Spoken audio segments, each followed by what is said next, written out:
Hi, welcome to the Guildford Games Festival interview sessions. We're here at the Boiler Room and we're joined by Emei and Alex from Media Molecule. So, girls, if we want to start with just giving us a little bit of rundown of who you are and what you do, I guess, in whichever order you want to go with. It's awkward that way, I like it. Yeah, I can start. Yeah, go for it. Hi, I'm Emei. I'm a narrative artist at Media Molecule. So that means that I do both story and narrative work, and I do like 3D generalist artwork.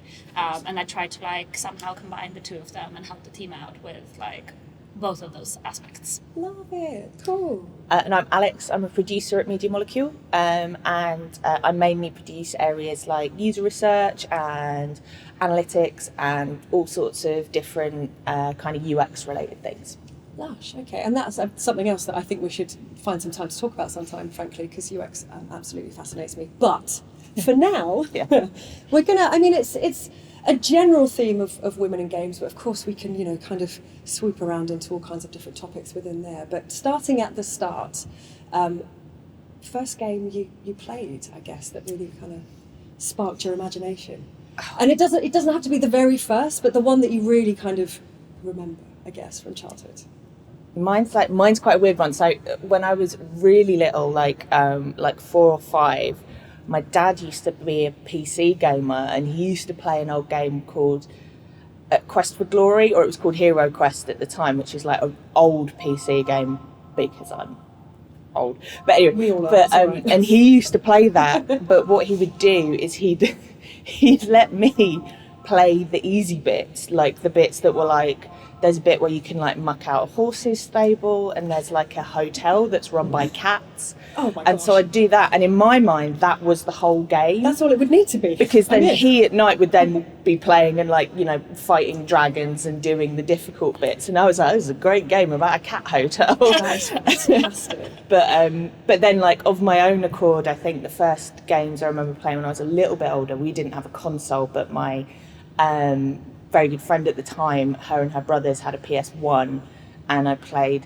a lot of Super Bomberman and Crash Bandicoot, so that was kind of probably the this is cool. There's something really magical about someone else having a console. Yeah, you exactly. just think about it all of the time. When can we go over to theirs again? Yeah. I'd really like to. I like my friends, sure, but I also really like. Yes, exactly. I'm in. What about you, Emei?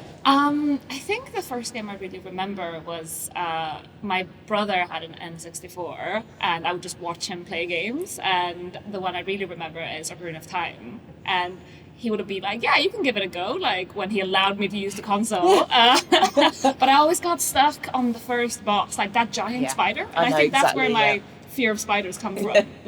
One huge eye, a massive spider.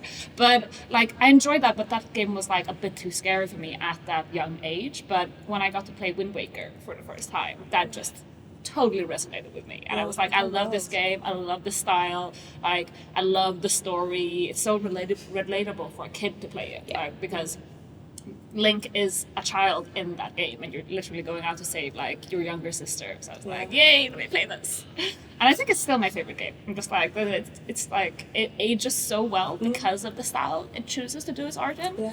That was when I played Wind Waker, I was like, I want to make games that make other people feel like they want to make games. And that's kind of my next question. What about that experience made you think, hey man, I want to go into this. I want to try and find a way to forge a career in video games. So was it just the kind of willing to, kind of share experience? I think in baseline was that I wanted to tell stories using whichever medium that inspired others, to the point where they wanted to tell stories. And I'm actually my background is in comics, so I did different kinds of storytelling and somehow ended up in games. But I do feel like games is a superior medium to really immerse people, because they are interacting with the world and interacting with the story in a way that when you're more passive and reading a book or reading a comic or watching a movie, you're not as engaged to the same level. But the main thing is inspiring people to tell stories, being able to write a story so well that you can inspire somebody else. That was the main thing. And I wonder if having that grounding in the kind of era of games that we grew up having access to, that, you don't have to have incredibly beautiful graphics to tell a story. There are certain styles that have aged so well that we can still go back to and that people are still emulating currently, and that kind of builds the, oh wow, it's just a cluster of pixels, but it can make me feel like this, and it can give me that, you know, experience. That's so cool. What about you, Alex? I didn't figure out, this sounds really stupid, but I didn't really figure out that people made games until I was a lot older. Obviously I knew someone made the games, but I didn't really understand that it was like a group of people often, that there were like multiple different roles within game development. In my mind, if I'd thought of it at all, I think I kind of thought of it as like a single programmer or something, which obviously is also a thing that happens. Yeah. So it was only when I was in like my late teens, early 20s, and I was working at Game, because I've always been really into games, that it sort of occurred to me like, oh, that's a thing you can do. So it's interesting. It's kind of, even though I'd had like my whole life in one way or another playing games and that being a big part of my life, I genuinely didn't figure out that was a thing to do until much I'd say later. that's completely understandable, Yeah. frankly. I mean, I suppose the thing with video games is, you know, with film, with movies, it's a tried and tested, been happening for years and years and years, and you, even if you've never stepped into that space, you can think, oh, okay, so you have the band, and then you have the people recording it, and then you have the, you know, the crew at the stage, whatever. But when it comes to games, there was nothing to give us that kind of visibility as to what it was. Yeah. I actually think as a woman as well, or someone social, like female, particularly, like when you're growing up, it's not something that is ever put forward to you. And I think that was probably the case for people of all genders back when I was a kid, but even more so for women, because there's this sort of element of like it being, you know, oh, it's not really a girl's thing kind of thing. So it never occurred to me, like it just wasn't in my. And actually, what you were both saying about how you discovered games ultimately, your favourite games from your childhood, I've been wondering for a while, because I've been talking to people about video games for years and years. But every time I have this discussion, when it comes to women, it seems it's a brother or dad who had something that, oh, what is this? What are you doing? Can I join in? And in my case, I wonder if it was, you know, my dad was a PC gamer, and he used to, it was mainly flight sims, little computer people, that kind of stuff. He'd only let me play the flight sims when everything looked like it was going fine, and then he'd quickly grab it back and carry on playing. Like, yeah, you're going to die. But yeah, I think because I was the firstborn, it was just handed to me. Like, okay, someone needs to play video games with me, and you're here. So I'm the oldest as well, so that tracks. It's so interesting. Yeah. And then later, you know, even later on, every console was bought for my brother, but I still loved it. But was even then interim. It's really an interesting thing that is changing 100%. And I think we're all learning that games are, you know, not an exclusive space. That there's room for everyone. But yeah, it's telling that story, which is what we're doing.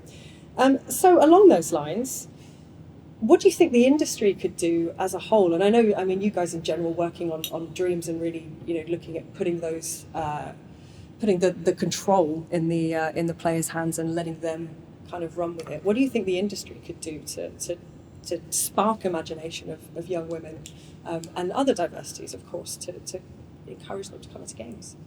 Yeah, it's understanding for girls that there are loads of different paths into the industry. You know, you can go in as a programmer, and I know some amazing female programmers, but if that's not your thing, there are other ways. You know, there's art, there's design, there's production, there's all sorts of different ways to get into it.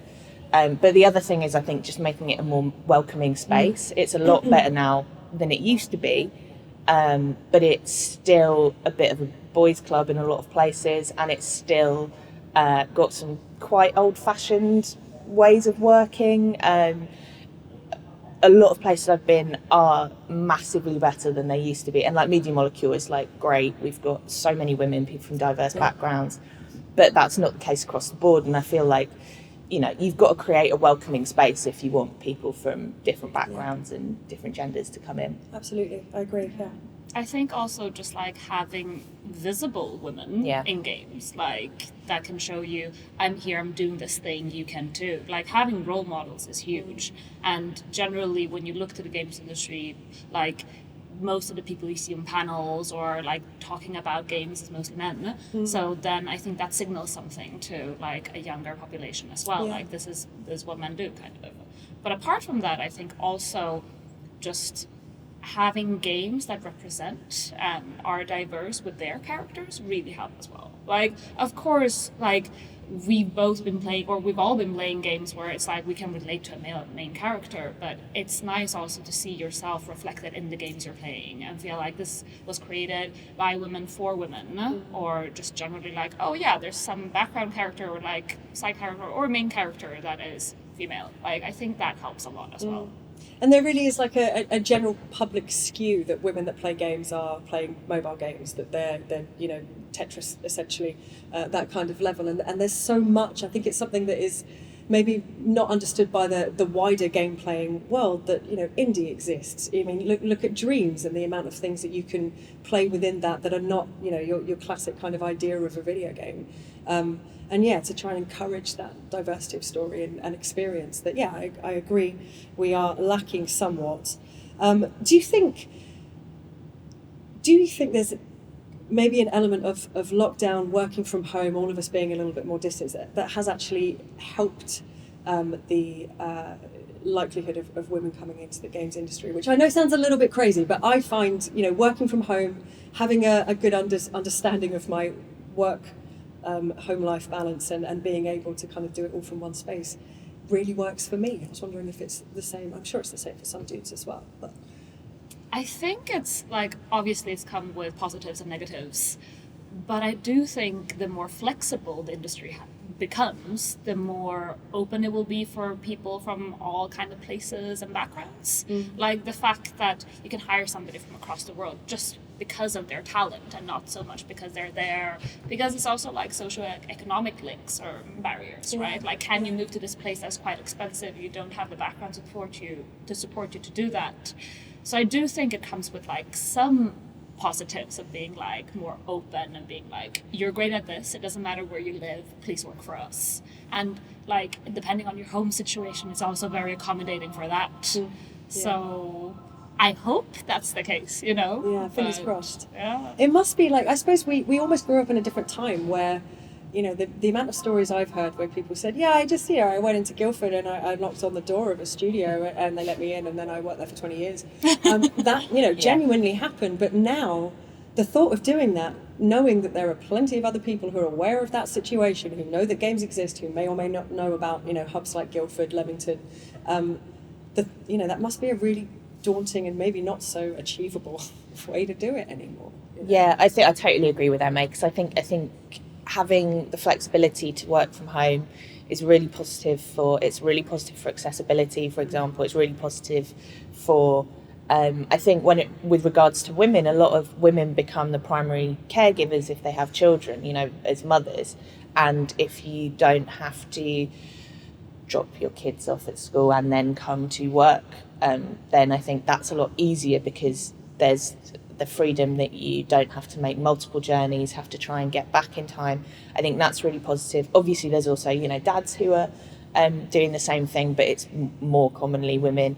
I think it's also really great for people who feel a bit uncomfortable going into an office space, which again, I think would probably lean towards the female, but also I feel like that's not an excuse to then make studios and offices to sort of just forget about making them more welcoming spaces just because, it's fine because people aren't coming in. Absolutely. Yeah, I think there needs to be a balance, and that kind of neatly leads me on to my next question, which is, how important is that face-to-face interaction for game development to ensuring that you're, not only being as creative as you possibly can be, but also creating the best experience for players? I think there are some things that are genuinely a lot harder to do remotely. Speaking as a producer, the number of meetings I'm in has gone up massively, because I was already in quite a lot of meetings, but you can no longer sort of go over to someone's desk and have a quick chat about something and go back to your desk. You have to schedule that in. But then there's other things that are easier. There's less distractions, there's less noise, that kind of thing. Personally, I miss going into the office. I'm quite extroverted. I like being around people generally. I don't miss my commute, so it's there's a balance. The give and take. Yeah. But yeah, it really is swings and roundabouts, to be honest, because there are things that are harder. I think face-to-face stuff is really useful when you're doing kind of game jams and that kind of thing and collaborating, but then it's more convenient. So yeah, I would say just general development work really benefits from being face to face. Like I'm really extroverted, so I miss going to the office a lot. But it is true, like you get less distractions, but you get less inspired, I would say, as well. Like when you get stuck, I would just go see somebody else, look at their inspiring work, or chat to somebody who helped me problem solve, and then I got right back to it. But at home, it's like, oh, do I write this person now and bother them? Like, and having to make that meeting, and everything takes longer. Like, I'm really surprised and impressed by how well we're still, like, making things going, like, along schedule I'm in and stuff awe like that. Yeah. all of these studios that are still doing it. I think it's astounding. There's like 5 of us, and it's hard work to keep up with everything that we're doing, so I have no idea. Yeah, but I would say like the thing that I feel like has the most negative impact is like so much of game dev, I feel like, especially like when you're working art with design, with animators, so much of that is being in the same space and like riffing off each other, and that just doesn't exist at all like when you are working from, like you can be on a Zoom call or like a call for 5 hours in the background, but it's still like not really the same as being in the same space, passing the controller and being like, oh, what a absolutely. When it comes to the games, you know, feeling it and having someone over your shoulder going, this is what I was thinking, okay, so then this happens, and whatever it may be. That's, I mean, having said that, I think me and Emma have very similar experiences, but for balance, I do know other people who have really appreciated having like heads down time and I'm one of those people. I've never gotten so much done as I have working from home. But equally, if I were, I don't know, let's say 10 years younger, I wouldn't have been able to do this. I wouldn't have been able to be away from the studio. It was everything to me to work with creatives. And I was actually talking to one of my CMs yesterday, and I said, look, you know, I know at Lionhead it looked like I was slacking off, but that's not what I was doing. I was wandering around the studio, I was seeing what people were working on, I was peering over people's shoulders and asking why that happened, or when this is going to be implemented, or how can we, you know, share this thing with the rest of the community. But yeah, it's so important to have that time. And I think it, you know, obviously solidifies teams, of course, but you know, as far as bolstering those women that may feel a little bit more uncomfortable in the workplace, that might not find it an entirely comfortable space initially until, you know, they kind of find their feet, or you know, with new companies or whatever. But yeah, it really does make a huge difference, because in my experience, there's never been a point where I've walked into a studio and thought, I am a woman and these people are not. We're all just colleagues, right? We all just get on and work together, and that's the way it goes. It really, kind of pulls everything together, I suppose. So, do you think there are, I don't even want to say in general, do your life experiences, or have you found that your life experiences as a woman, however we want to, you know, kind of look into the diversity of it, do they contribute to the way that you play games, the way that you're creative, the way that you make games? That's a good question. I don't think you can take your life experiences away from how you go about in the world at all. I'm not sure which specific ways it contributes, but it for sure affects like the way I design characters, the way I design environments, and the stories I choose to tell. And I like, on that side, when I create comics or stories or games, I've always been very aware of like, we have a big responsibility as media creators to be aware of the stories we're telling and how that affects the people around us. So I'm very much about like, I want to see a more equal, diverse, inclusive world. I want my stories to reflect that. And I think it's super important that that counterbalances the other mainstream stories that might not be about that. I guess it does affect my work a bit. Yeah, it's in there. Think about it. Yeah, you can't separate. I suppose what, you know, any experience that we've had is you know, knitted into us. So it makes sense. Yeah, it's a good question. I've not really thought about it. I think I'd say as a producer, I have good soft skills. I have good communication skills, and I think that's really beneficial. And I think it's almost like it's a bit of a tangent, but there's a thing that goes around, you know, semi-regularly, which is like, here's how you should write your emails like a man, because this is how men do it, because they don't apologise for things or blah, blah, blah. And I'm like, no.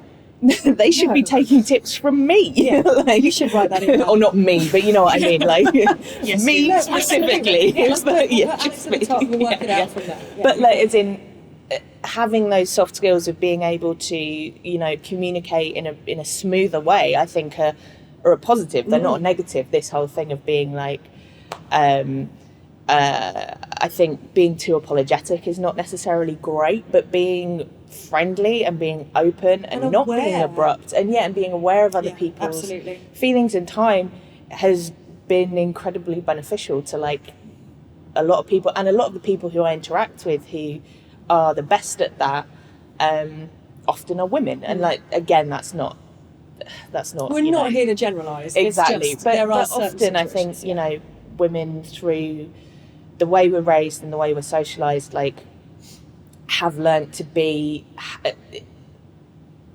those soft skills a little bit better a lot of the time. And I think, I hate to say it, I think efficiency comes into it to a certain extent as well. I've had a situation recently where people didn't believe I had a job because I could write succinct emails that were quite long and detailed quickly. Yeah. And therefore, okay, if you can do this, you're obviously doing this in your spare time. You're obviously not doing anything during the day. But, you know, my background that I've carried with me is administration and working in offices. And as much as I never expected that would be a transferable skill, and we'll get on to transferable skills, it really has helped me be able to explain what I'm thinking, explain why something may not work, and get it out in a succinct, even if long, way. Emei, what about you? Do you want to add anything to that?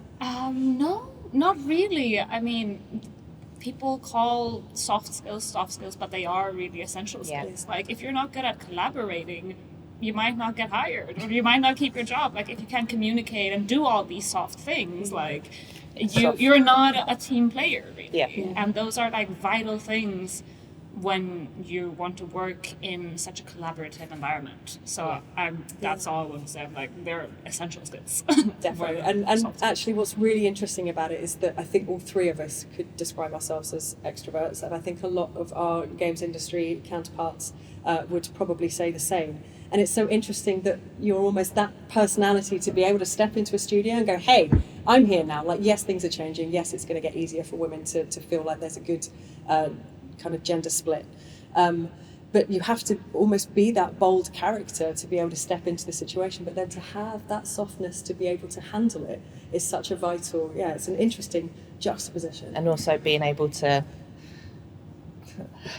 shield my quieter sisters. Yeah, exactly. Who That's don't want to something be. that I find myself doing. Yeah, like trying to be actively aware of those personalities that don't want to be on a pedestal, that don't want to jump up and start shouting. And it's something that we've really noticed with doing the festival, because of course we want to interview loads of fantastic women, and we want to look into all kinds of diversity and non-binary and trans and everyone, of course.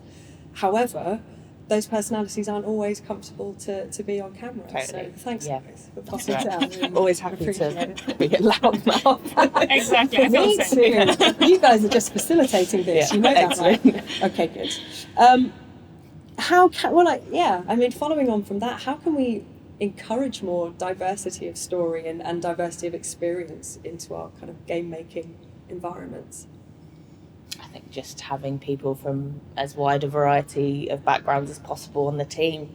I think it's great when, genuinely, I think it's great when teams, you know, make games that have, you know, female leads, or as a character, female lead characters, or characters who aren't white, or that kind of thing. But I think it's a little bit shallow if the team making those games are actually 95% straight white men. So it's kind of like, I think it's more important, and it takes time, but having teams that are diverse and have all different backgrounds and all different life experiences, because it's an asset. It means that everyone's got a different perspective.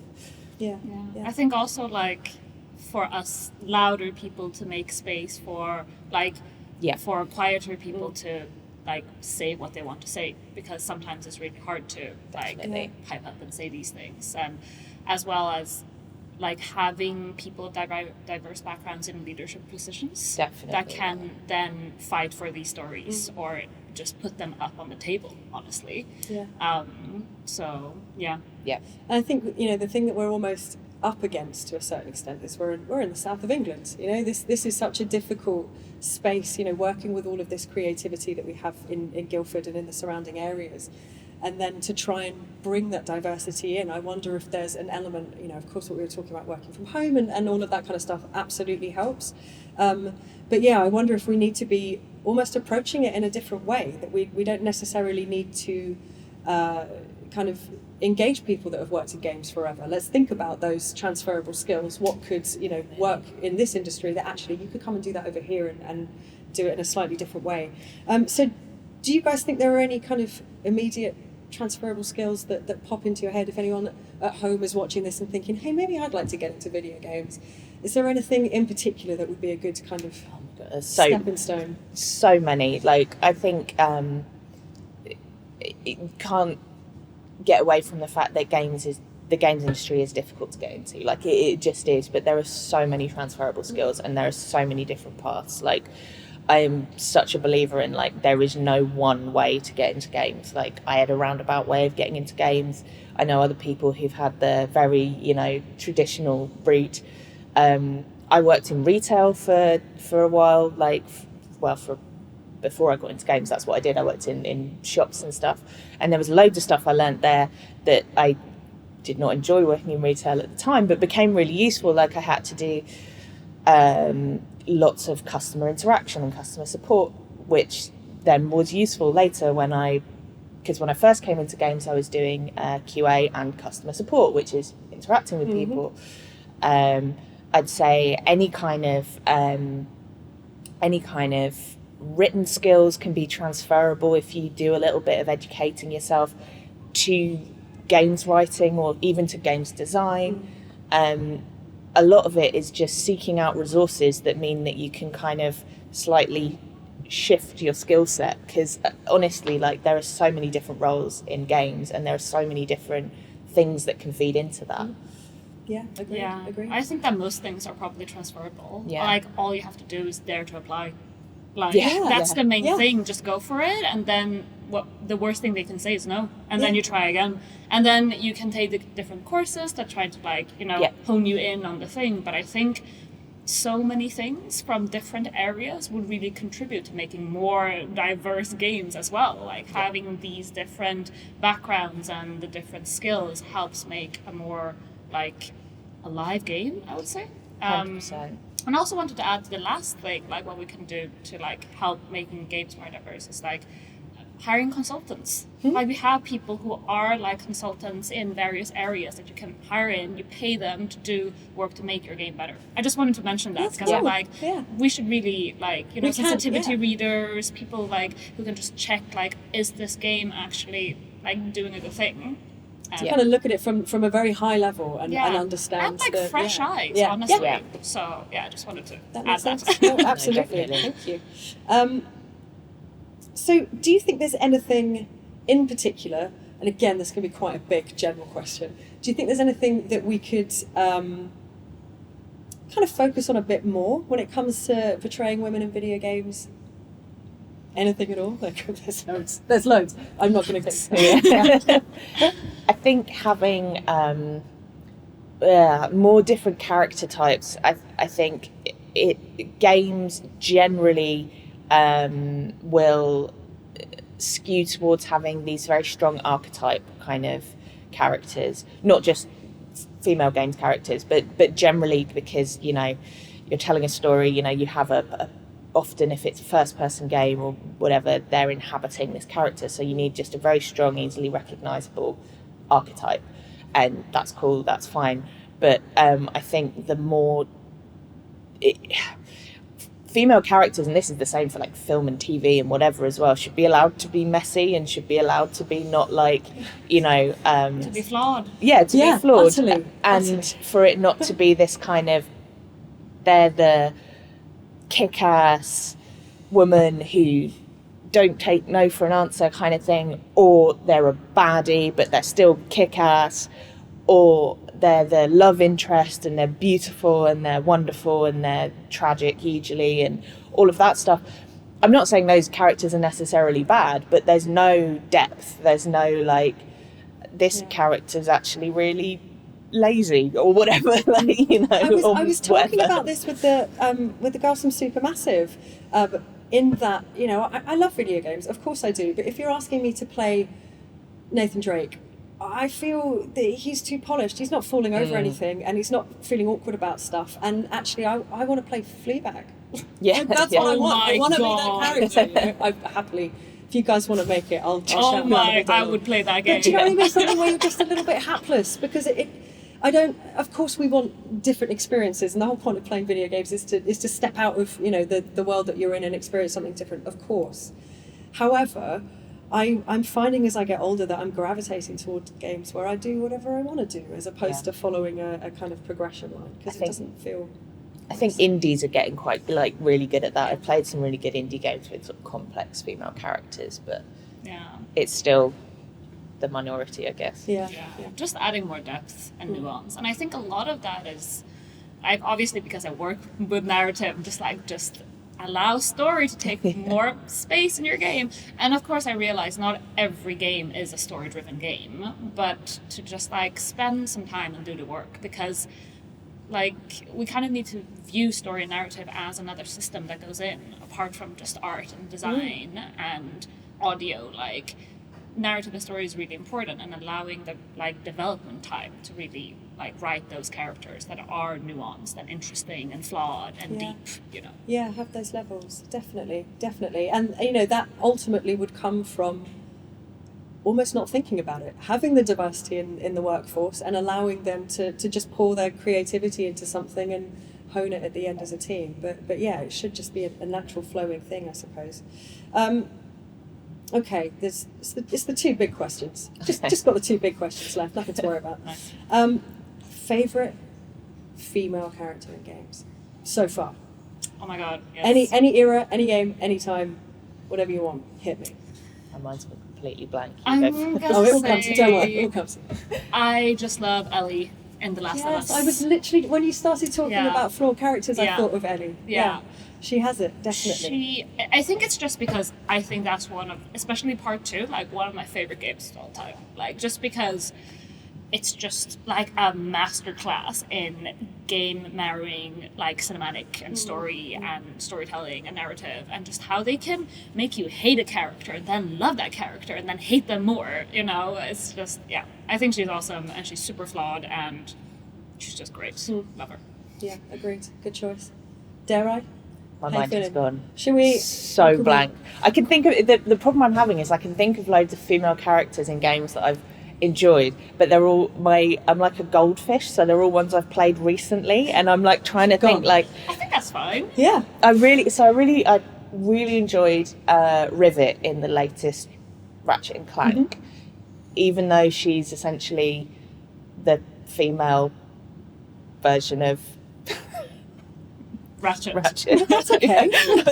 but she, like, I really enjoyed that they took the time to add that character in, and that she is her own character, and she's got, you know, a bit of a sort of sad history and stuff. And like the nice thing is she gets almost, if not more, like as much game time as Ratchet, and you actually like fight the final boss with her, because it's more like her world. It's and her story. Yeah, exactly. And it's not I like really they just appreciate put a wig on Ratchet and assume Yeah, that will be exactly, enough. yeah, Exactly. yeah. Exactly. And then the other one that immediately came to mind, which isn't a specific female character and is going to make it sound like I've lost it slightly, I'm in. is I loved Bugsnax.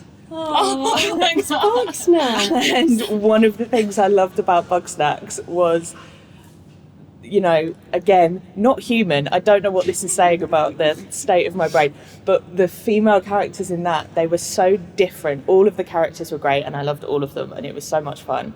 But all of the female characters were different female characters and none of them were just one thing. And I really enjoyed that. Yeah, as no well. copy and pasting of Exactly. kind of lines or emotion. Yeah. I like that. Plus, I like that. everyone's talking about Bugsnax. Who isn't? Yeah, it's true. It's true. I also really want to give a shout out to May in Night in the Woods. Yes. Oh my gosh. Yeah.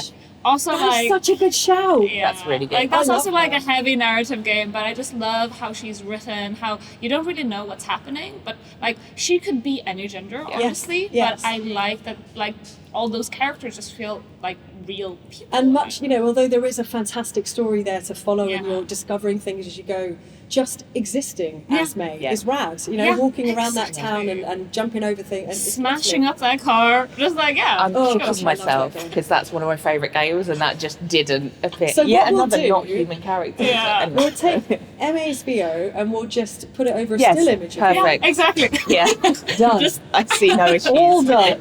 Yeah. Okay, so if there are any young girls at home, any diversity at home essentially that's looking to get into games and maybe hadn't thought of it before hearing you guys talk, which may well be a thing, what advice would you give? Just, immediate. Go for it. Yeah. That's all I can say. Like, even just like go to game jams, make your own games by yourself with your friends. Like, just make games and then apply. Like, because it's really fun. It's a really fun industry. It's really fun making games. And like, you don't know until like you try, basically. I think my big one is always there is no right or wrong way to get into games, and there are obviously ways that will make things easier for you, but if you don't have that traditional background, just don't let that stop you. I think a lot of studios are really trying to look differently at recruitment, and if you can go to a role that you maybe don't have the usual academic or professional experience, but you can show that you've used initiative and kind of leveled yourself up. You've done game jams, like you said, you've done, trained yourself in some way to be a good fit, and you can bring something different to that role. You should just go for it, because the worst they're going to say is no, which sucks, but like, But it's something to learn. Yeah. It's something to take forward to the next time, right? Yeah. And it's still fun making games, even if you're not hired at a game company. Yeah, You're still exactly. making video games. absolutely. That's cool. Yeah. Making games is And I suppose as much as we speak about the roles within the industry being visible and ensuring that we're showing not only the breadth of diversity but also the breadth of diversity in roles that are there, it's the same for an individual wanting to get into games. Make yourself visible. Show what you can do. Show your passion would probably be one of the things that I'd say, because that's what we run on. If we see, there are 1,000 studios, I should think, that have seen applications from people that may not be the right fit, but the person's the right fit. So let's run with that creativity and make it kind of work for us. definitely. I think a good way as well is like go through, like, if your final goal is AAA, like a really easier entryway is like going through the indies. Because usually they're smaller companies, they need people, and your skills are transferable in those environments. And you've got the opportunity to wear many hats, which could lead to a different career path. And you learn a lot because you have to wear so many hats. So I think Absolutely. like that could be like a smart way to like as an entry point. Also, the indies are great. Like, just stay in the indies. Yeah, indies are fine. cool, man. Indies are cool. Ladies, thank you so much for taking time out and walking in the rain to come see me. I really appreciate it. This was wonderful. Thank you. Cool, thank you. Thank you.